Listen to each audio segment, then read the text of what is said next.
In the 1960s, Danish health authorities implanted.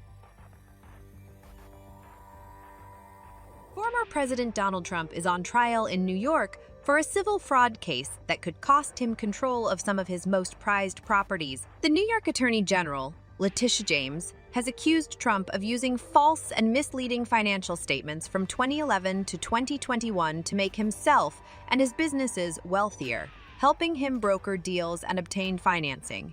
The trial is a bench trial, meaning there will be no jury. The New York Supreme Court Justice Arthur Engoron, who is presiding over the case, will be the sole decider. Because this is a civil trial, Trump will not be sent to prison if he's found guilty, nor does he have to make an appearance in court. French President Emmanuel Macron has proposed granting a degree of autonomy to Corsica, breaking a French taboo. Corsican nationalists have long clamored for greater powers for the island, including the recognition of Corsican as an official language.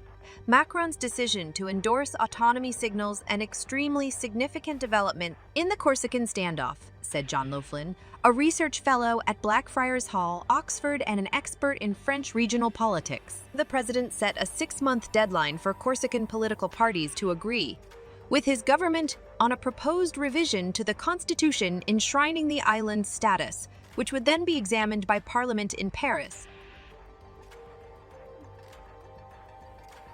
In the 1960s, Danish health authorities implanted intrauterine devices, I2s, in at least 4,500 women in Greenland, some as young as 13, without their knowledge or consent. The women are now seeking compensation from the Danish government, with each woman seeking 300,000 kroner.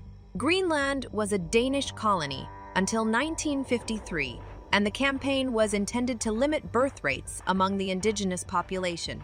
The scale of the campaign was exposed last year in a podcast published by Danish broadcaster Dr. A commission set up by the Danish and Greenlandic governments to investigate the program is not due to deliver its findings until May 2025.